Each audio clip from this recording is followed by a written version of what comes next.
행복한 가정이라는 제목으로 말씀의 은혜를 나누겠습니다. 옛날부터 전해오기를 가정은 행복의 보금자리라고 합니다.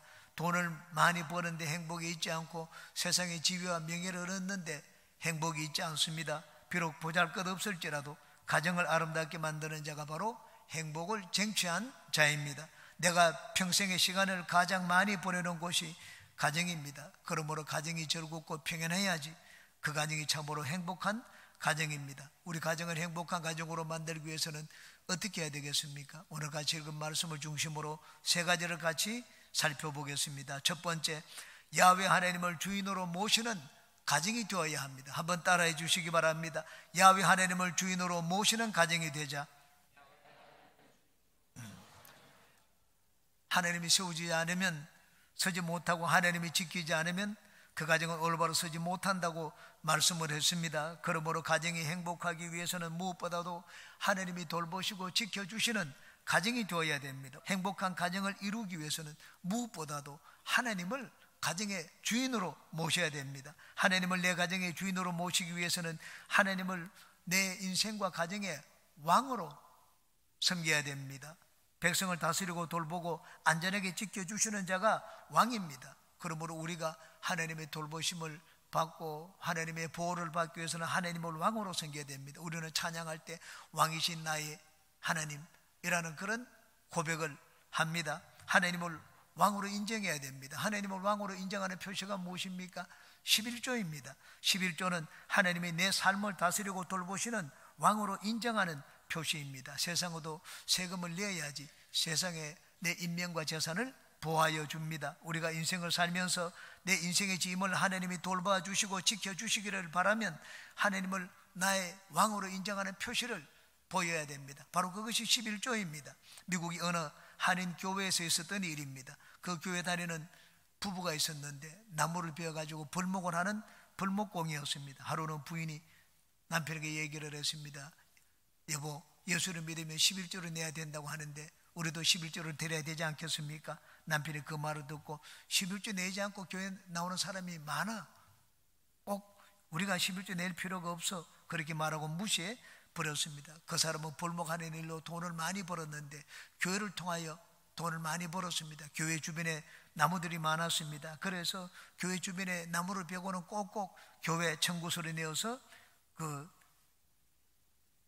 이 대금을 받아가지고 갔습니다. 그 사람들에게는 영주권이 없었습니다. 영주권이 없었기 때문에 은행에 계좌를 열지를 못했습니다. 그래서 그 돈을 서랍에다가 숨겨놓았습니다. 그런데 어느 날 외출하고 돌아와서 보니 도둑이 들어와서는 온 서랍을 다 뒤져놓았습니다. 서랍에 있는 돈을 다 가져갔습니다. 뼈 빠지게 벌었지만은 하루아침에 그 돈을 잃어버리고 말았습니다.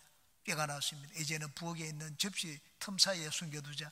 그렇게 해서 접시 틈 사이에 숨겨두었습니다. 그런데 도둑이 들어와서는 그것마저도 용케 찾아내어 가지고 가져갔습니다. 그 다음에는 헌 양말 사이에다가 숨겨두기도 하고 또 봉투에 넣어 가지고 서랍 밑에 테이프로 붙여놓기도 했습니다. 그런데 참 귀신같이 도둑이 들어와 가지고는 그것을 가지고 갔습니다. 나중에 마지막으로 국내에 놓은 것이 쓰레기통이었습니다. 쓰레기통에다가 밑바닥에 신문지를 깔고 거기 돈을 두고 그 위에다가 이제는 이 비닐로 봉지로 두어가지고 쓰레기를 다 놓으면은 찾아가지 못할 것이라고 생각을 했습니다. 아니나 다를까 그 쓰레기통에 있는 돈은 귀신들도 도둑들도 찾아내지를 못했습니다. 시간이 지나고 보니 2만 불의 돈이 모였습니다. 야, 이제는 풀 깎는 대리점을 하나 내어도 좋겠다고 생각을 했습니다. 그런데 어느 날 남편이 멀리 출장을 나가서 집에 들어오지 못하는 날이었습니다. 부인은 애를 잠재운 뒤에 늦게까지 TV를 봤습니다. 연속곡을 봤습니다. 그러고 난 다음에 아침에 이 새벽에 되어서 쓰레기차가 왔습니다. 늦게 잠이 들어가지고 피곤한 이 부인은 쓰레기차가 떠날 때쯤에서 헐레벌떡 일어나가지고 그 쓰레기통을 갖다 버리고 돌아왔습니다. 잠시 후 정신을 차려보았습니다. 얼굴이 새파랗게 질렸습니다. 바로 그 쓰레기통에 돈이 2만 불이 들어있었습니다.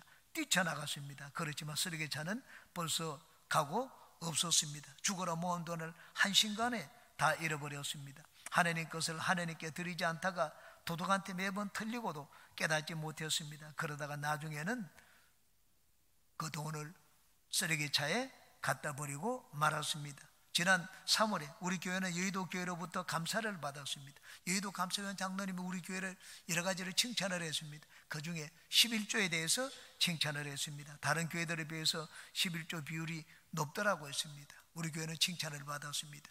여러분, 삶에 제가 처음 왔을 때보다 12년 전과 지금을 돌아보면 복을 받은 분들이 많습니다. 여러분들이 어떻게 복을 받았습니까? 하나님 앞에 11조를 들어서 복을 받은 것입니다. 우리가 내 삶과 내 모든 것을 돌봐주기를 원하면 하나님을 왕으로 인정해야 됩니다.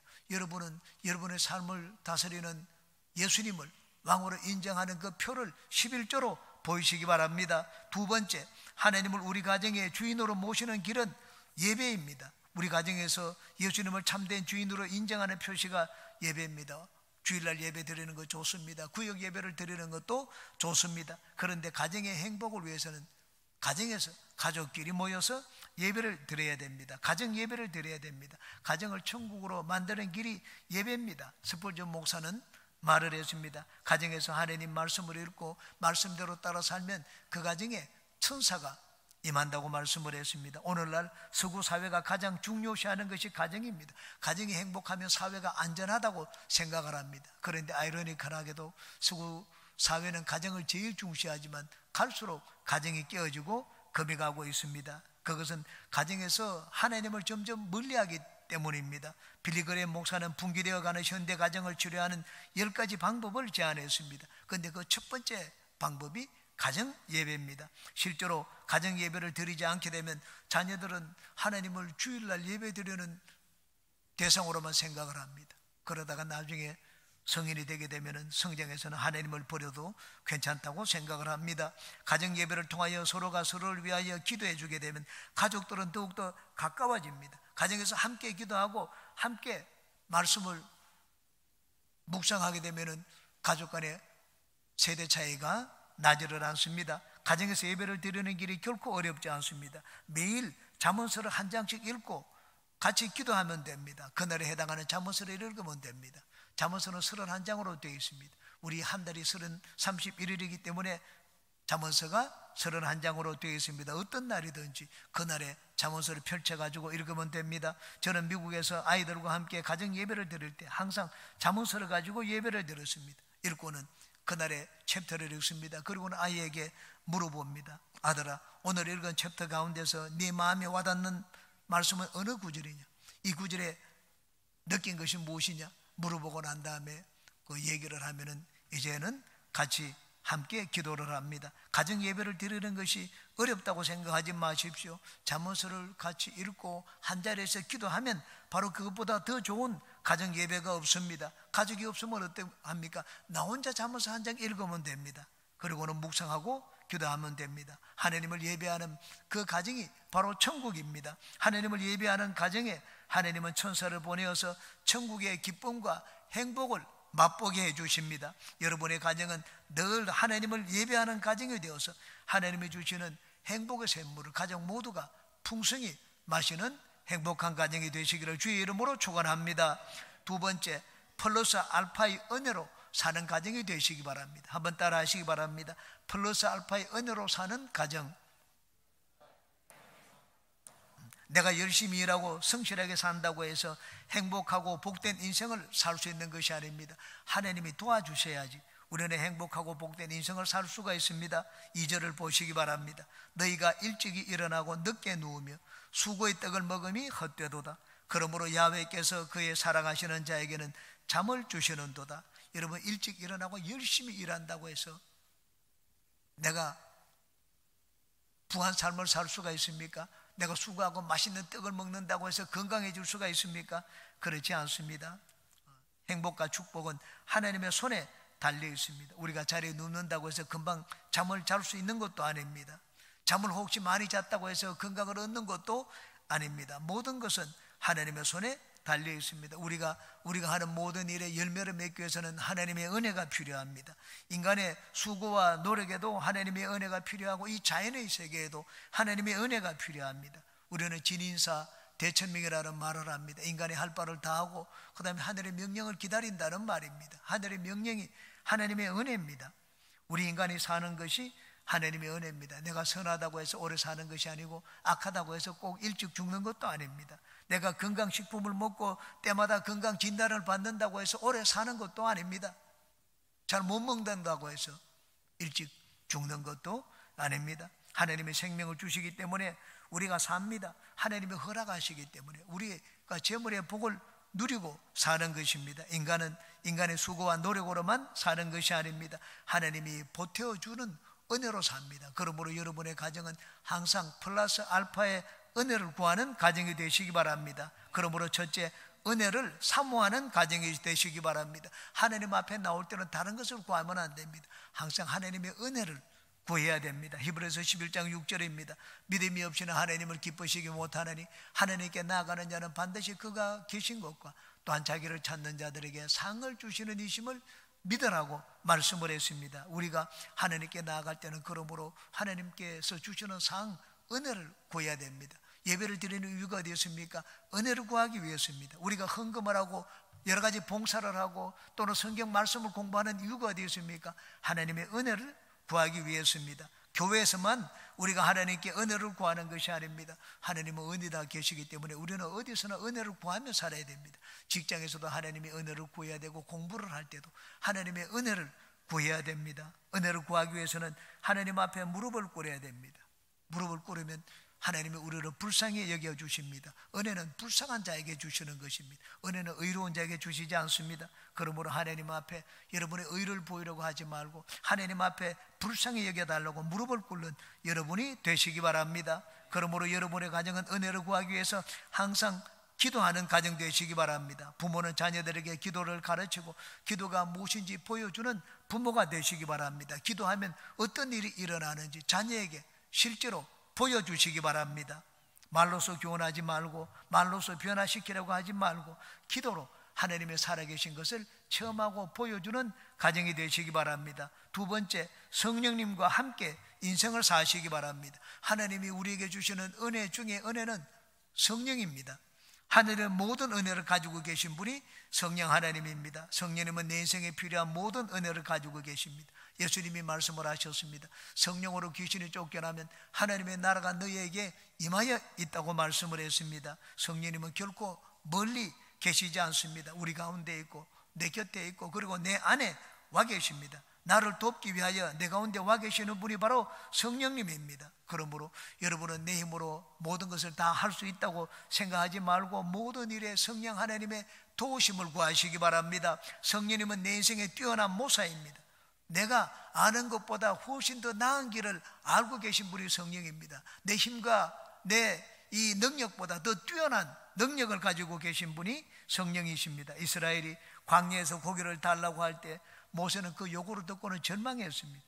이 광야에서 이 많은 무리들을 내가 어떻게 먹일 수가 있느냐. 하나님 앞에 나가서 차라리 나를 죽여달라고 얘기를 했습니다. 그러자 하나님이 모세의 형편과 사정을 알고는 내가 백성들의 요구를 들어주겠다고 하셨습니다. 내가 고기를 주되 입에서 신물이 났도록 한 달이 넘도록 이 백성들의 고기를 먹여주겠다고 했습니다.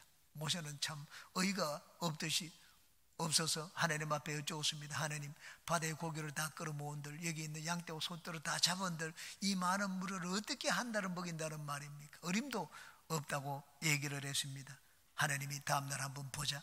그 다음날 하나님이 성령의 바람을 부셨습니다. 동풍에 이 메추라기가 하늘에서 내려오는데 비가 오듯이 쏟아져 내렸습니다. 모세는 바다만 생각하고 육지만 생각했지 하늘은 생각하지 못했습니다. 그런데 성령은 하늘의 바람을 부셔서 메추라기를 불러서 이스라엘을 먹였습니다. 성령 하나님은 오늘날 내가 상상하지 못하는 길을 알고 계시고 내 힘으로 안 되는 것을 도우시는 능력을 가지고 계신 분입니다. 그러므로 여러분이 행복하고 복된 가정을 이루기 원하시면 항상 성령 하나님을 모시고 성령과 함께 사는 가정이 되시기 바랍니다. 세 번째, 구제와 선행을 베푸는 가정이 되시기 바랍니다. 더 가지려고 하지 말고 나누어 주는 가정이 되십시오. 이기적인 삶을 살려고 하지 말고 다른 사람을 도와주는 삶을 사시기 바랍니다. 하나님의 축복과 은혜는 나누어 주는 삶이 있습니다. 여러분은 더 움켜쥐려고 하는 가정이 되지 말고 나누고 베푸는 삶을 실천하는 가정이 되시기 바랍니다. 유대인의 탈무드는 말합니다. 선을 행하라. 그러면 네가 마지막 날에 부활하리라. 선행에 대한 가장 큰 대가는 무엇입니까? 또 다른 선행을 할 수 있다는 것입니다. 이 죄악에 대한 심판이 무엇입니까?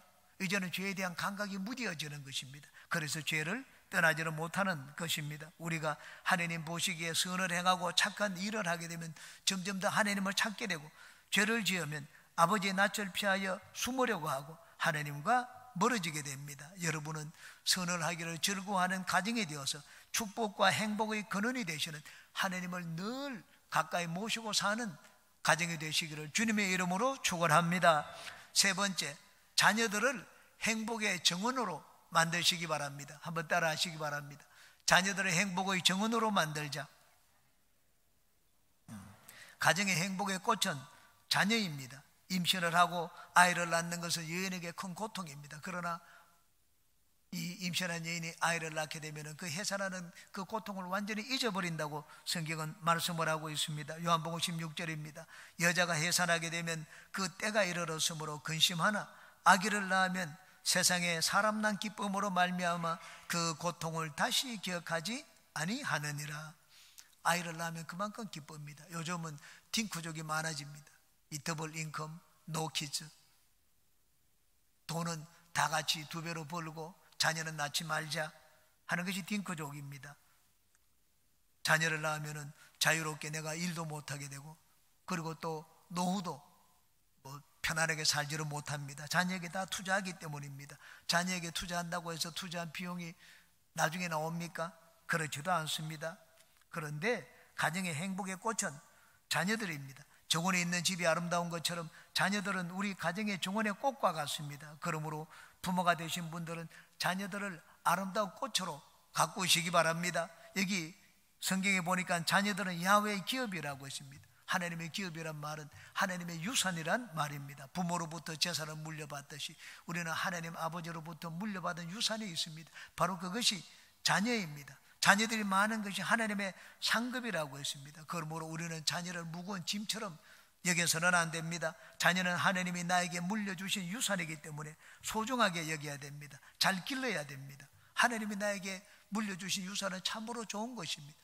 하나님이 나에게 주신 유산 중에 자녀는 기쁨 중에 기쁨입니다. 우리는 자녀가 내 마음에 들지 않을 때 화를 내기도 하고 벌을 주기도 합니다. 그렇지만 자녀만큼 부모에게 기쁨을 주는 것이 없습니다. 보기만 해도 귀엽고 사랑스러운 것이 자녀입니다. 주고 또 주고도 아깝지 않은 것이 자녀입니다. 가정에서 기쁨의 꽃을 피워주는 것이 자녀입니다. 아이들이 태어나서 이 엄마 아빠에게 엄마 아빠라는 그 말을 하게 되면 부모의 기쁨은 이루 말할 수가 없습니다.